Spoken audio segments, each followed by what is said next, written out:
coming up from the Northeast Live Studios in Guwahati. Northeast Tonight with Wasbir Hussain.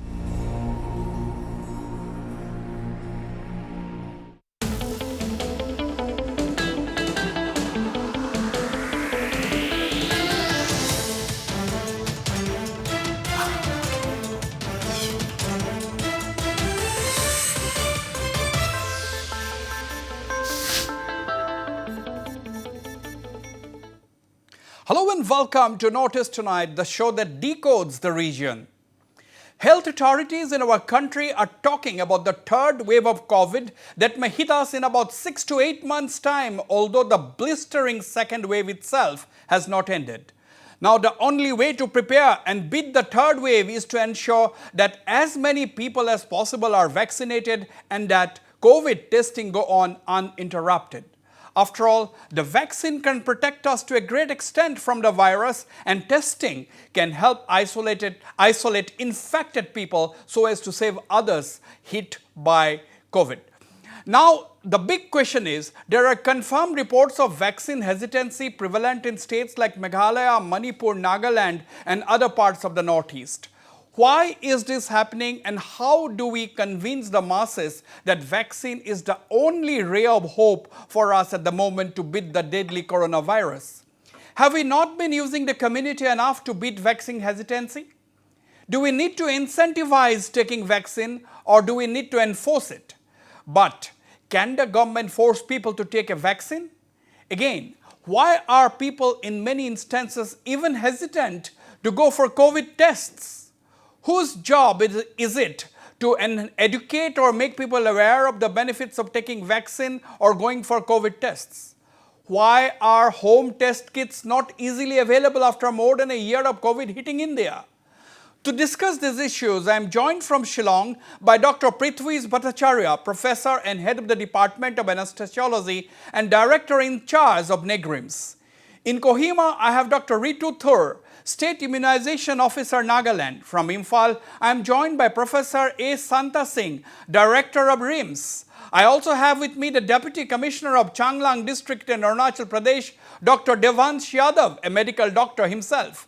Joining me as well is Dr. Madhumita P. Das, Professor of Medicine at Guwahati Medical College and Hospital. And also with me is Dr. Sthapana Sarmah, Assistant Professor of Community Medicine at the GMCH.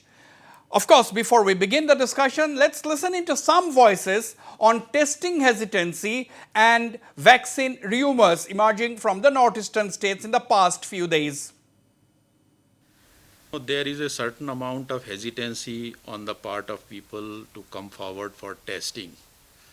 I think it is very important for us to educate the people that it is not only there for their own good, but even for the larger good, for the society as a whole. It is important that people come forward for testing, and there should be no stigma attached to it.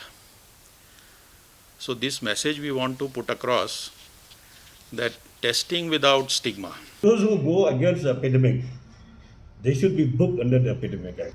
Negative publicity going against the life of the people, they should be booked. Okay, the first speaker, of course, was Mr. J. Alam, the Chief Secretary of Nagaland, and of course, the later part who was talking about booking people under the Epidemic Act was, of course, the Health Minister of Meghalaya, Mr. A.L. Heck. Okay, let's go to, first of all, let's go to you, Dr. Prithwis Bhattacharyya in Shillong, the Director in charge of NEIGRIHMS. Dr. Bhattacharyya, what is the situation generally in Meghalaya? Are you getting a lot of reports of vaccine hesitancy? Because we are also getting that in some parts of the Northeast, people are even hesitant to go for the tests. Forget about taking the vaccines. How is the situation? How would you describe? What has been your experience? It's a wonderful question. Earlier, if you had asked me, I would have been embarrassed that there is so much vaccine hesitancy. But right now, it has changed. Now people are realizing that vaccine is beneficial. they are realizing that, it's best to get it into them, and that it will give them more freedom. And they are seeing that nothing has happened to people who have taken vaccines. That is very important. Right, it's good to hear that. I'll come back to you, Dr. Prithwis Bhattacharya. Let me go to you, Dr. Devansh Yadav, the Deputy Commissioner of Changlang District in Arunachal Pradesh. Dr. Devansh Yadav, we have seen very encouraging visuals. We have taken that story actually of people going to vaccinate in remote part of your district in Arunachal Pradesh. They have gone on JCBs. We have seen those pictures. Remarkable pictures, vaccination teams taking whatever modes of transport is available to negotiate the treacherous terrain. Can you describe the situation? Has the people been enthusiastic?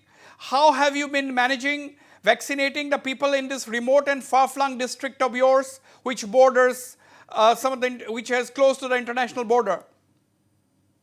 Yeah, thank you for the question. So I would say that my district, which is Changlang, around 50% of that is comprised of Namdafa Tiger Reserve. So it has very thick forest. And as you know, in Northeast, our townships are very small.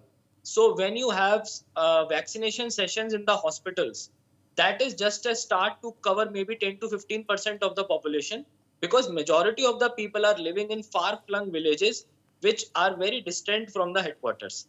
So our challenge has been how to use the existing logistics and to send our team to the doorstep of people. For that, we have carried out multiple campaigns. In fact, we carried out a Tika Utsav competition in which we awarded the best performing medical officers, and the spirit of competition helped us to vaccinate 7,000 persons on a daily basis. And because that there was a healthy competition, and everyone, including administration, including police, including public leaders, all of them helped the medical team reach these far-flung areas and get people vaccinated. So we were able to vaccinate over 80% of our total population. What is the total population in Changlang district, and what is the location like? For the sake of our viewers, can you describe the location? What is the population of Changlang district? Yeah, so Changlang district has a population of around 1.7 lakh. From that, based on the electoral roll data and the 18-year above population, we have a target. And this district is situated bordering Tinsukia. And although the distance from Tinsukia is very, I would say, accessible to most of our townships, but there are many interior villages, especially the ones across the Myanmar area. The border areas are the particular ones which are tough to get to. Right. I'll come back to you, Dr. Devansh Yadav. Don't go away. Let me go to Professor Santa Singh, the Director of RIMS in Imphal. Professor Santa Singh, is there a challenge for vaccinating the people? Because there were reports recently that one lady, she had extreme reaction to a vaccine and ultimately passed away. Has it impacted your vaccination drive? Are there a lot of rumors about vaccines? What is the situation? How would you describe it? Yeah, thank you, NE on the 16th January, our Honorable Prime Minister started this largest vaccination program, and our RIMS participated very well. On the first day itself, we had more than 100% vaccination, and it was going on like this. And most of them doctors also come in front and to get all the vaccination, but then slightly slowly. But the adverse effect following immunization rate was very low. But then some of them come up in the news and all those rumors, maybe the reason that it was slowed down. But then after this onset of the second wave, and second wave is quite different from the first wave, and people realize that vaccination is the only choice we have. So we don't have any choice, we should get the vaccine. So the rate is increasing now, so much increase. Rate is so increasing now. Coming out. Okay, I'll tell the producers the producers to show that fantastic visuals we had got a short while ago of that vaccination in the Mago village in Arunachal Pradesh. Our reporter Prem Chetri had, I think, sent it short while ago. People using ponies and horses to, carry the load of vaccines with people walking. It's a treacherous walk, and that is how vaccination is going on in the Northeast. These are fantastic visuals also from Arunachal Pradesh. We will show that to you in a short while. Let me go to Dr. Ritu Thurr, the State Immunization Officer in Nagaland. Dr. Ritu Thurr, yes, Dr. Ritu Thurr, recently your Chief Secretary, Mr. J. Alam, he had said that there are instances of testing hesitancy in Nagaland. Although today we are getting fantastic reports that 100% people in 7 villages in Junaboto district have been fully vaccinated. So these are good news, but also Dr. Thurr, we are getting reports that there is testing hesitancy in parts of Nagaland. How would you describe the situation? Thank you. This is a very interesting question. Regarding the testing hesitancy, initially we are facing some gray areas in terms of the accessibility, and due to the fear discrimination, people could not come to the facility. But now the government has decided, and it is a rollout that the facility should be available in the rural. Surveillance teams are organized. So we have the positive that the testing in the rural areas as well as the urban area will be increased in the near future. Right. Absolutely. I'll come back to you, Dr. Thurr, in a moment. Before I go to our panelist in the studio, let me see a little bit larger pictures of these visuals which are on the screen. Exclusive visuals on Northeast Live, this Indo-China border visuals. We will show these visuals. That is the exclusive visuals on your screen, viewers. These are horses being taken by the team which has trekked for more than 6 hours to reach this village called Mago. This is the last Indian village on the border with China.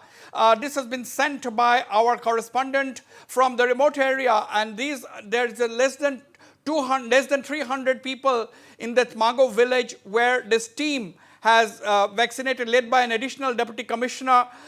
This is the team that has reached after a treacherous trek using horses and ponies. So this is the commitment of the people, viewers, how the people are undergoing or undertaking this vaccination drive, and we sitting in the big cities, we don't realize the difficulties which the health workers and the administration officials are undertaking. So this gives you an idea as to how people are vaccinating people in remote northeastern parts of the country, which shares border with China, border with Myanmar, border with Bhutan, Bangladesh.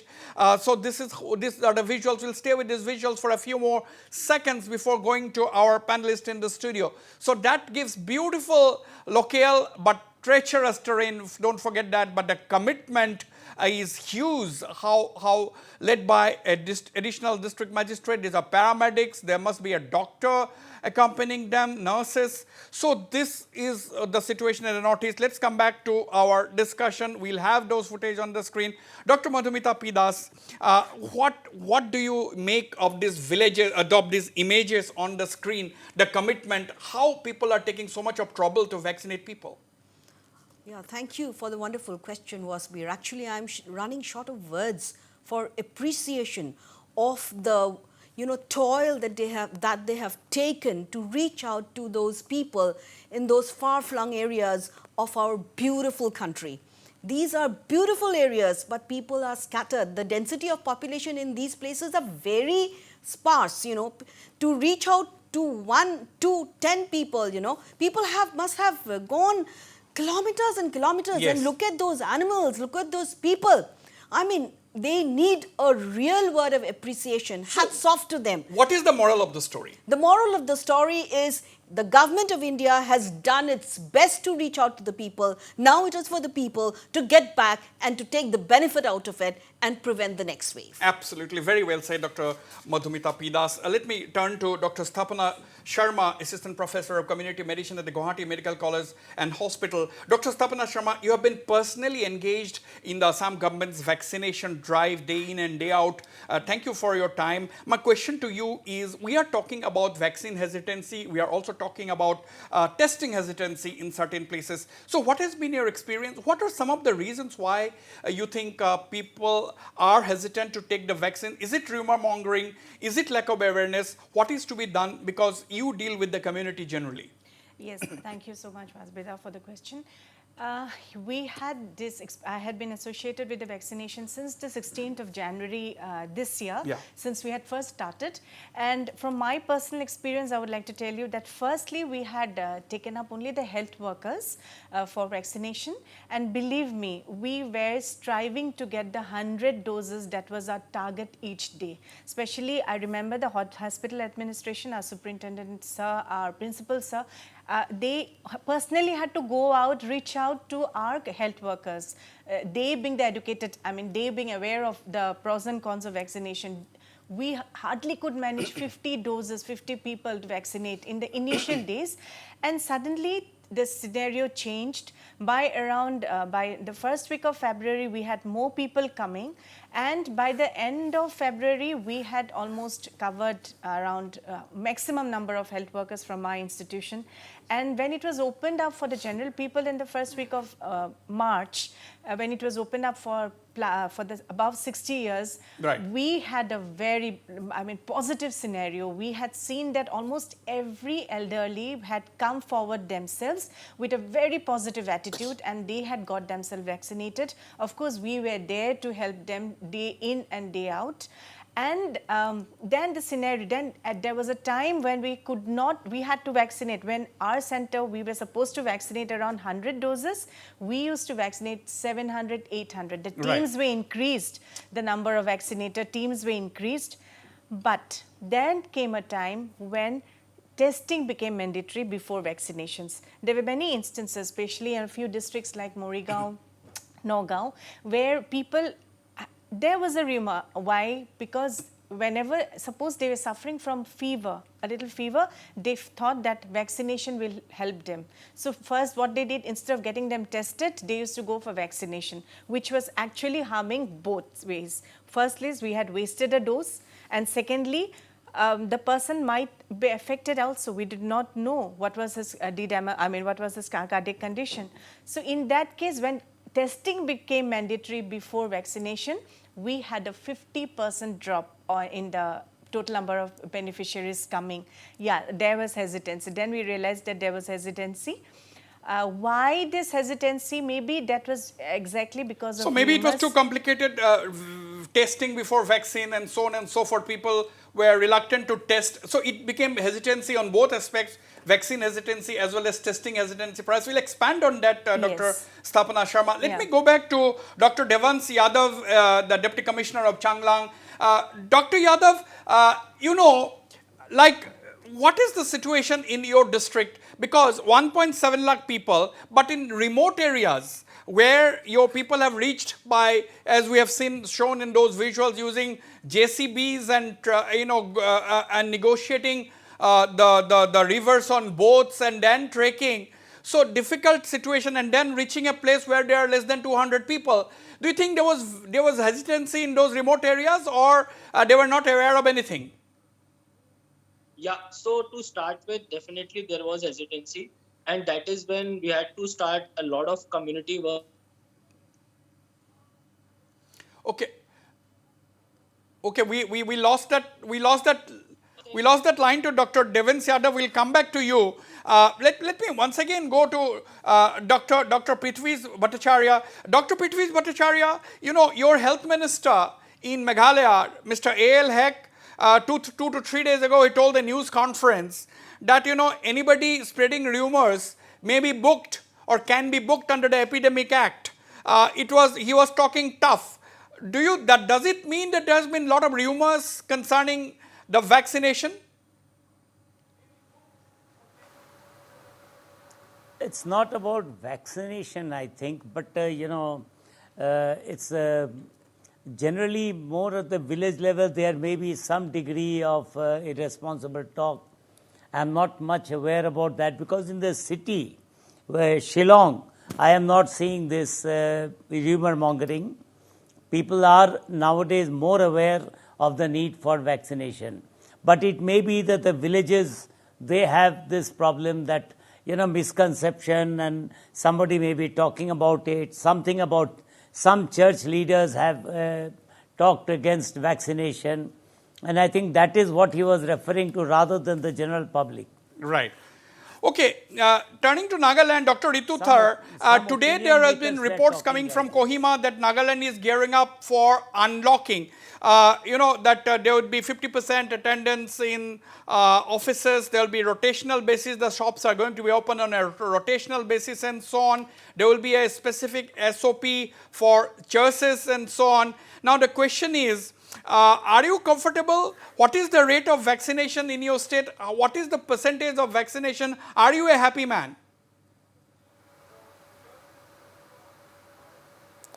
Well, ever since we roll out the COVID vaccination drive, we have intensified our vaccination drive till will be continued that. And now we have slowly, gradually, we have picked up the momentum.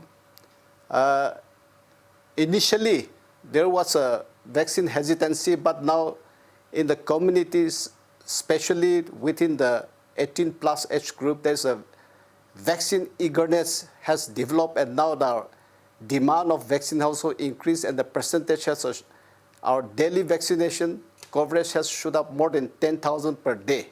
So with the Nagaland, our state, with the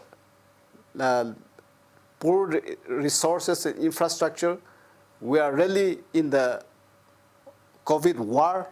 We are in a defensive mood.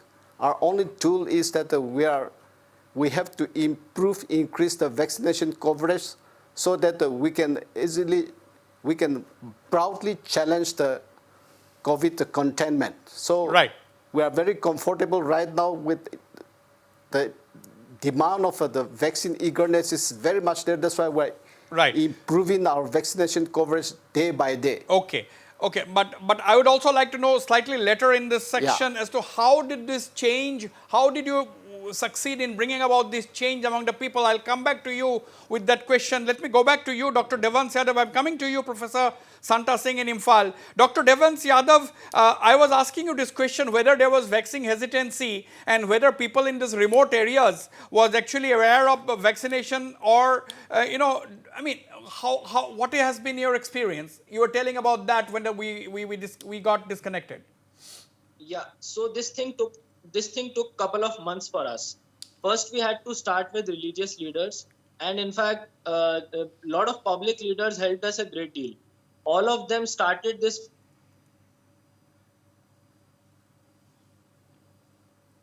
Okay, it actually helped the community to believe in the logic that if their leaders are taking vaccine, then it is definitely safe. And after that, what happened is that our administrative officers and our political leaders, they started accompanying these medical teams on ground.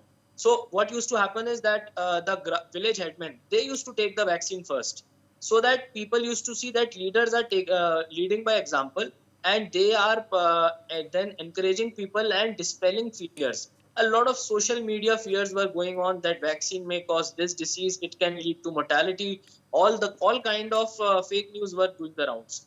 But only when public leaders and society as a whole joined us, and also our administrative people started working together with the medical staff, this kind of a hesitancy started to wane away, and it took us couple of months. Okay, Professor Santa Singh, Professor Santa Singh, if you can hear me, now, do you think, I'm asking you a question, do you think people need to be given incentives? A lot of people are saying, oh, there should be incentives to vaccinate people. For example, in certain parts of Arunachal Pradesh, the administration is giving cash rewards to teams which are negotiating difficult places to vaccinate. But the question is, that's a different question, that's a different story, because they are negotiating very, very difficult terrain to vaccinate. So they are trying to encourage among the different medical and administration teams in the area, encouraging them to take the trouble of going and vaccinating. But what about the recipients? Do you think there is need to incentivize? Professor Singh. Yeah, this is a very interesting question. Actually, I really wanted to initiate. When we are facing the first wave, when the COVID was coming up, we are desperately waiting for vaccine. Actually, there are no medicine or no cure for COVID, and that we know that to get the herd immunity, the vaccine is the only solution. So we waited for 1 year. After 1 year, when vaccine comes, and that's the gap. So the only very minorities are getting vaccinated, and the majority are not vaccinated yet. But then our aim is that we should get at least 50 to 60% to get the herd immunity. So either vaccination, means vaccination is the main thing.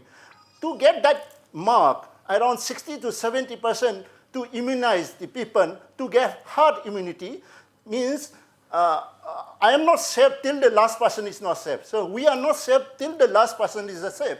And so our aim is that to vaccinate everybody. For that beginning part, should be some facility should have been given, like in the airport, say, like if you are vaccinated, you should be in the separate lines. If you go to the shop, you should be in the different lines. So that the people say, oh, you get vaccination, and then I get some benefit. So that I wanted to really show it during those times. Actually, now too, after second wave, everybody is interested in the vaccination. But in the beginning itself, we should have done like that. So that we should have given some privilege in the airport itself or something like that. Even I suggested, even if you want to see the IPL, you should get vaccinated like that. So you should have been, encouraged it. Absolutely. Very good point. Dr. Madhumita, Dr. Santa Singh, the director of RIMS, has made a very interesting point that there has to be some incentive. Suppose you are vaccinated in an airport, you have to get a separate, there can be a separate line so that you can quickly check in and so on and so forth. And I'll give you the example of Meghalaya, where they have made it mandatory for cab drivers and shop owners to display their vaccination certificates. Do you think this kind of an incentive will also go a long way, people getting little benefits? Absolutely. That's the way you can impose certain things very subtly, of course, because without people realizing. I know of a section of people who were a little reluctant, but later they realized that if you are not vaccinated, you cannot travel. That's one important thing. International travel or within the nation travel. Vaccination has become mandatory. And in fact, even in Assam, it's happening. The other day, I ordered some food on Zomato, and it was showing me on the app that the person is vaccinated and the certificate was uploaded. So that's an incentive for the Zomato person to work. So indirectly, that also gives some confidence to the buyers. Absolutely. To the consumers. The buyers are confident that, I could go and collect the package from the person with no fear of gathering infection. And on the other hand, you see these people who work for Zomato or Swiggy or whatever, those vendors, they are usually from the lower middle class. If they get an incentive, it's already started. So that's going to help in a long way, especially I'm sure when you're applying for a job, you'll need the certificate. When you're going to a gathering, you'll need the certificate. So that's how it rolls and it builds up, and people will be forced to, take no other option but vaccination. Absolutely. I'll have to go for a break, but quickly, Dr. Sthapana Sharma, have we been able to utilize or use our communities effectively? Because we started by talking about vaccine hesitancy, or for that matter, testing hesitancy as well. But my question to you is, have we been able to utilize the community or the community leaders effectively? Because Northeast is a region where the community leaders, as Dr. Devansh Yadav was talking about, community leaders, we all know, play a very, very significant role in mobilizing public opinion, particularly village level public opinion. Yes, exactly. We follow the rule by example. So when I myself is vaccinated, I can at least influence 10 more people I'll go and tell 10 more people that I'm vaccinated, look, I'm safe. And that way, 10 more people will be vaccinated. They'll feel like vaccinating themselves. Yeah. But especially in Kamrup Metro, if we speak about, people had been coming forward by themselves. But in the rural areas, especially, we had definitely we had used the community leaders, we had used the panchayats, we had used prominent leaders, the school teachers, influential people in that locality, and they had really played a very important role in influencing their neighborhood and influencing them to come forward and take the vaccines. They have told about especially the benefits of vaccinations, and we actually are thankful to them for bringing in these mass changes. Absolutely. On that note, we'll go for a short break. Viewers, don't go away. When I come back, I will go to my esteemed panelists to discuss the various aspects of vaccine and testing hesitancy, and we'll also discuss, are we prepared to deal with the third wave of COVID? Don't go away. I'll be right back.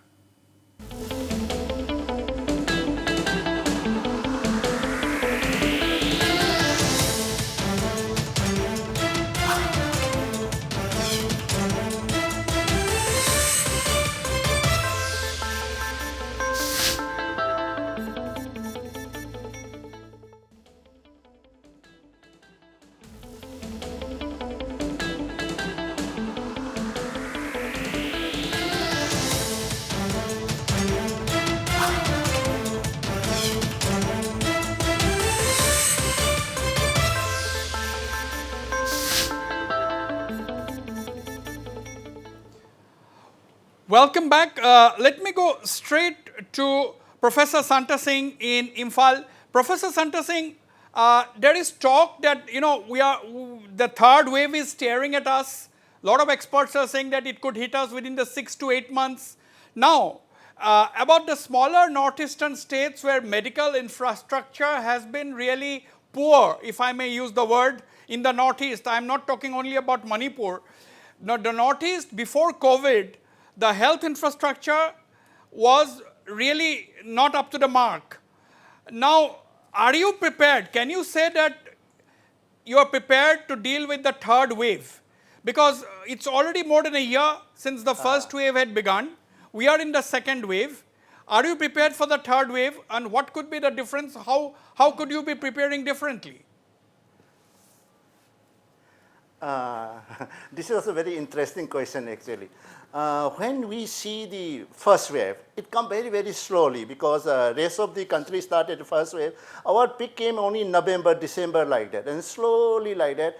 And exactly same formula, like only all 80% are asymptomatic, and then out of that only 10% will require hospitalization, and out of that only 5% will be ICU like that, and the mortality was low, and it went in the same story. But then second wave was drastic, actually. That was really hit it very fast, actually. When we come to know from Maharashtra, then it reached to Delhi, and suddenly reached to us. So that's the second wave difference, and that's where we suspected this virus must be mutant virus. I start suspecting in April instead, like Delta virus. So because of this experience of the both first wave and the second wave, we are much prepared, particularly for RIMS. So we have going to have 3 PSF plants, and some of them are like 2,000 ml liters, and we have a cryogenic oxygen plant, and most of them what will be all the oxygen pipeline, and the number of the ICU will be increased. So, and particularly in the pediatrics, we are concentrating now. So we'll have a pediatric ICU Professor and pediatric emergency. Professor Singh, what about human resources? What about human resources? Have you recruited more doctors? Have you recruited postgraduate students like Assam had done? This is also without knowing whether COVID will come or not. One of them problem, we have maximum number of PG actually. Every year we take 150, and that will comes around almost 500 PGs per year actually. But then what happens is that we don't get a senior residency. So one of them we have suggested is that when you pass out from the AMD, at least they should serve for 1 year, because we have very subsidized rate for PG. So we suggested long back before COVID without knowing. But this time what happened is that even after passing postgraduate, government of India say you cannot go back. So they have to serve for this COVID. So we didn't have any manpower as such a problem. For staff nurses, we recruited those BSc nursing from our college who pass out. Those PG and students, then pass out, we are giving as the internship. Dr. Singh, have you recruited the PG students? Have you recruited? Are they employed now? Yeah. Yeah, means Government of India say till the new PG come out, they have to work with us. Okay. So they are working with us for next 100 days. So almost they have completed around 2 months. Another 1 month is with us now. All right. Dr. Devansh Yadav, basically, how are you prepared in a remote district like Changlang with remote areas bordering Myanmar, for example? How are you gearing up health infrastructure wise? So I'll tell you something which we are doing with human resource. We have Pradhan Mantri Kaushal Vikas Kendra, which is a skill development center, and it also provides diploma courses to the nurses. So we have got in touch with them and we are collaborating with them. As of now, about more than 2,000 of our students, they are getting trained in basic COVID management. They are having a 1 month course, and after that, these students will be available as a human resource to us. We also have nurses who have taken their courses but are still not employed. In fact, I would like to share a heartwarming story that in one of the situations when our Tika Utsav was going on in a mission mode, some of these unemployed nurses, they joined our health centers voluntarily, even without pay, saying that they would like to also contribute in such a drive and they would get a good feel out of it. And many of them were part of that campaign, and because of them only we were able to go and we were able to reach out to people who were so remote. So, Dr. Devansh Yadav, this is a breaking story you are giving. Actually, 200 students undergoing a skill development course, and that course is COVID management, and they are now engaged by the district administration. You are talking about one district, that is Changlang district. I would just like to correct you on that. It is more than 2 dozen. There are 2 dozen students. Okay, who more are than 2 dozen students. Development, 2 dozen students who are undergoing skill development course. It's a 1 month course. It is being undertaken at the district level. It is only for our district. And these students will be available to us after completion of their course, and we can deploy them for any COVID related field duty. Okay, COVID related duty, 2 dozen skill development students undergoing training in school development. They can be used in COVID management by the district administration. And Dr. Yadav has also said that students undergoing nursing training have come up voluntarily, even without pay, to serve the society in this hour of crisis. These are really indeed heartwarming stories coming from remote areas in this kind of a situation. Before coming to my panelists in the studio, let me once again go to Dr. Ritu Thurr. I'm coming to you, Dr. Prithwis Bhattacharyya. Dr. Ritu Thurr, how is the human resource situation in Nagaland? Nagaland does not yet have a medical college. So how are you managing? Are you recruiting new doctors? Are you recruiting doctors from outside? Do you have sufficient doctors, or is there a scarcity of doctors? This is a very interesting question. As you have rightly said, the Nagaland state is the only state in the northeastern state where we don't have any single medical college or any tertiary level of health infrastructure is not available. But we have a very strong political will and full support from the administration. During this COVID pandemic, since last year, our government is kind enough to engage quite a huge number of human resources like medical officers, nurses, paramedics, and other health providers. As of now, I can confidently say that with a strong support from the present government, no, but Dr. we Thurr, have enough resources to handle. Thurr, are these students from Nagaland who are studying outside the state that you are drafting them in this emergency situation, or are you bringing doctors and paramedics from outside? What is the situation actually? Actually, it is our own state products who are unemployed. They are temporarily engaged in the field to tackle the COVID situation in our state. Do you have a figure how many people are engaged in this kind of work? Any idea, any rough estimate?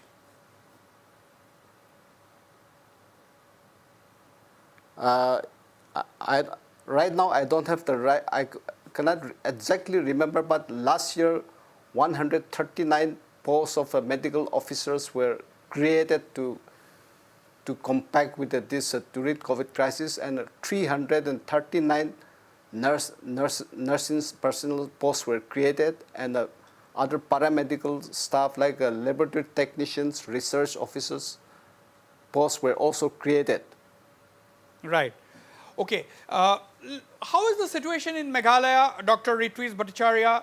How is NEIGRIHM coping with the HR issue? And can you give us an overview of the state? Are there enough doctors? How are you preparing for the third wave? Thank you very much. With regard to the recent scenario in the first wave and second wave, we had not released any of our postgraduates and even non-postgraduate junior residents at the completion of their tenures, and we had invoked the Pandemic Act, and we did not allow people to leave unless they were going for a regular job somewhere where their career would not be affected. Otherwise, we retained all the doctors and nurses. At the same time, we advertised for 50 more contract nurses straight away. And this helped us to shore up our resources. We trained all our postgraduates from even the non-clinical, preclinical departments, and they underwent compulsory COVID training, including COVID ICU training.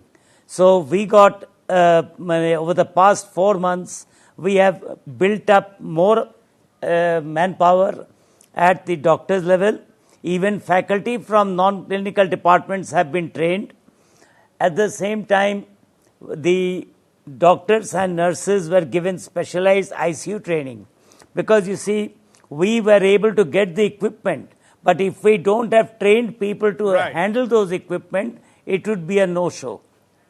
Absolutely. At the same time, the state government, we discussed and started training their doctors and nurses through both. They came to our institute for training in critical care, and we started a John Hopkins initiative, a joint program, where our institute coordinated the faculty from the whole of the Northeast, including from outside, and virtual classrooms were held for 1 month, and they were given certificates after they had at least 80% attendance, and they had a pre-test, post-test performance.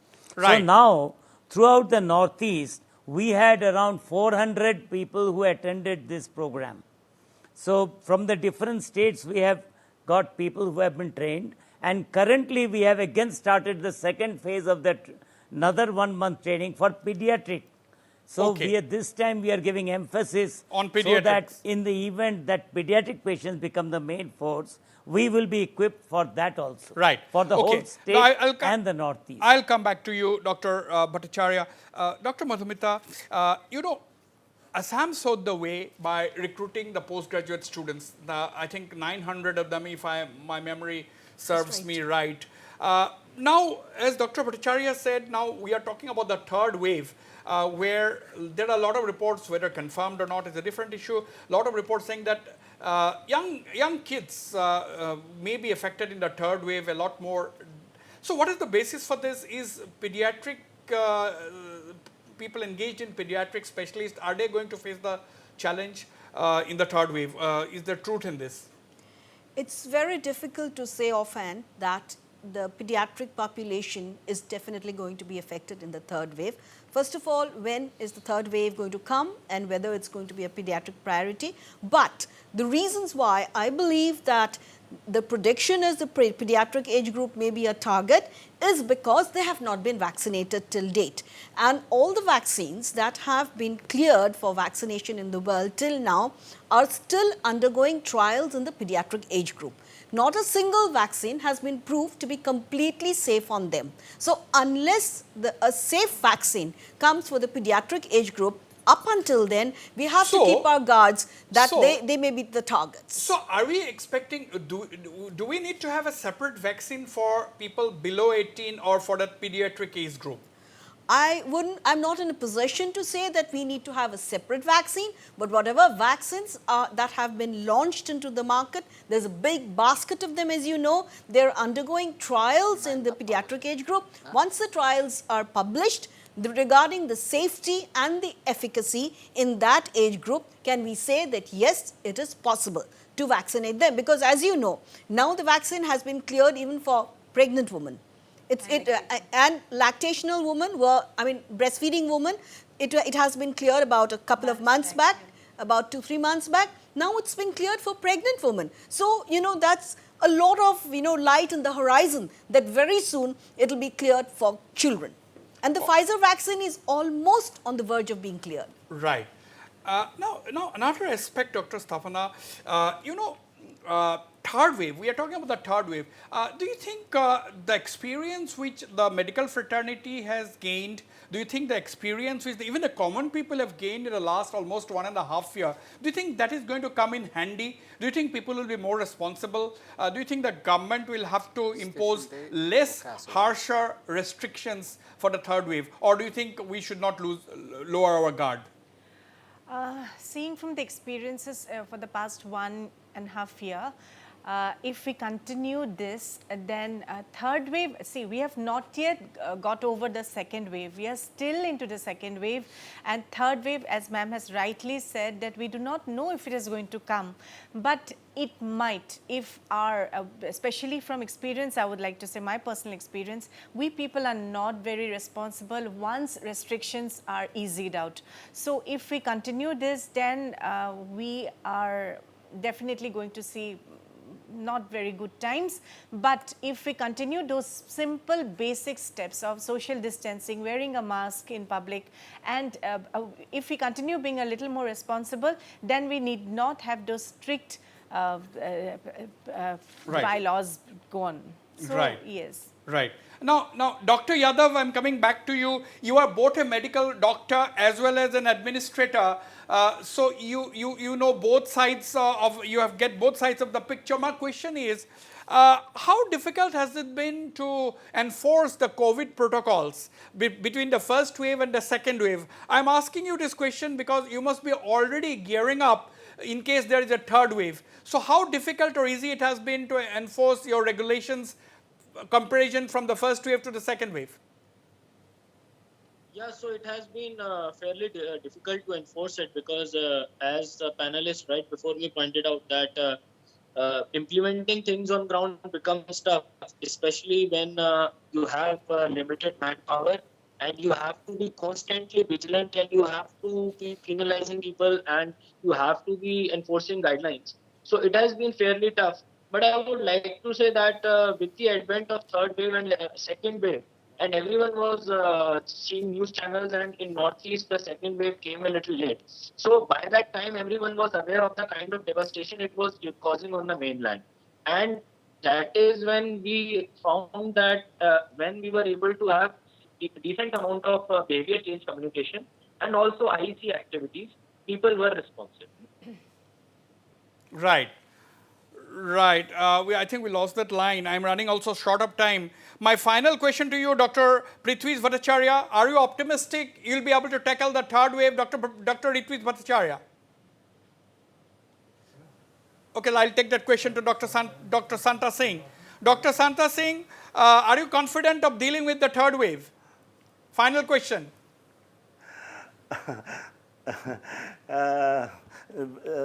So nobody can say so much about COVID because COVID is always unpredictable. Yes. But then definitely we have prepared much better now. And at least I think the third wave probably like must be milder form. I am just thinking it, and at the same time, our preparation is much more. Absolutely. But then nobody can say anything about Anything, this absolutely. COVID. I agree with you. I agree with you. Sometime we have. Sometimes we have forgotten the COVID, and COVID never forgotten us. Yeah, that is true. That is true. Dr. Thurr, final comments. Are you confident of dealing with the third wave? Are you prepared, Dr. Thurr?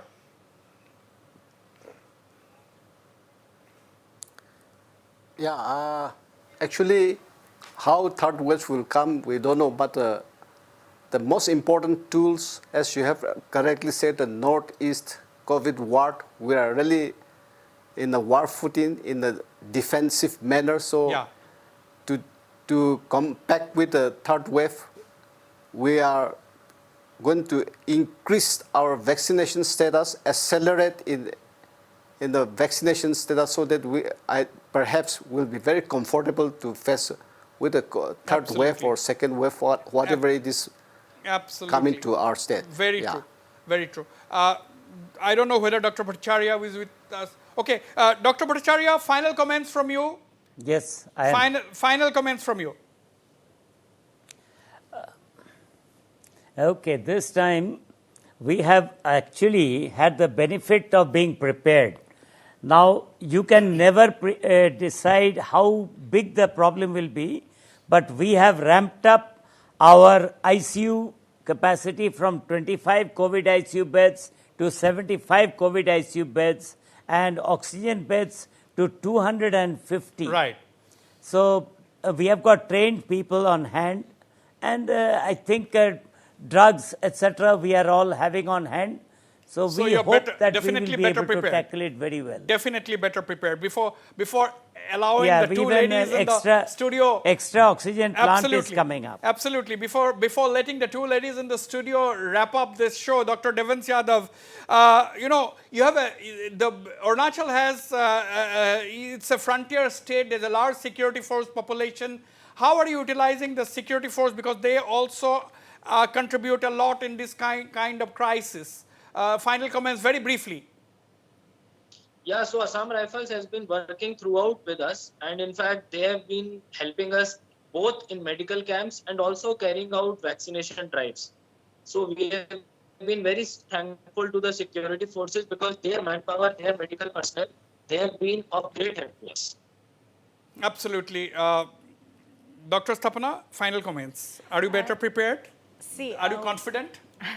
We do not want the third wave to come, but unfortunately, if it happens, then of course our past experiences, our infrastructure build up. We are very strong with our infrastructure, especially in Assam now. Yeah. And our manpower, we are all geared up. We have more experiences, and of course, not to talk about the supplies.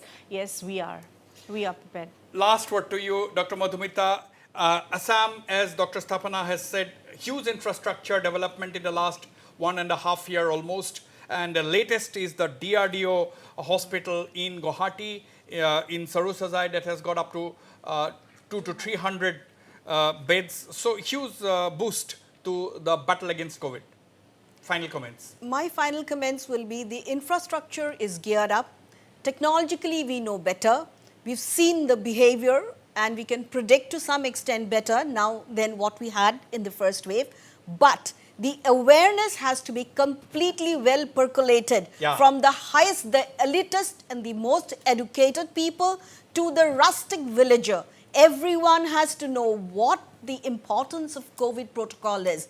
We have a strata of people in the society whom we call Google doctors. They just Google and they look into it and they come with their Googleopathies. So that's a different strata that has to be managed with that in mind. And the other people, the illiterate one in the village, maybe we have to have different routes of educating them. So absolutely, we have heard about allopathy and homeopathy. Today we have heard about Googleopathy. That is the word Dr. Madhumita P. Das has used. Don't avoid Google. Don't be Google doctors. That is the point. At the end of the day, we have to have scientific evidence before we come into sweeping statements and comments on a pandemic as deadly as COVID-19. But I thank all my panelists for engaging in this discussion tonight, and of course for the viewers for watching the show. And of course, the focus is that the Northeast is geared up definitely infrastructure-wise and personnel-wise, but at the end of the day, as Dr. Madhumita has very rightly said, we have to there has to be awareness, and for that, every single individual has a role to play. I thank everybody once again and the viewers for watching the show. Good night and goodbye.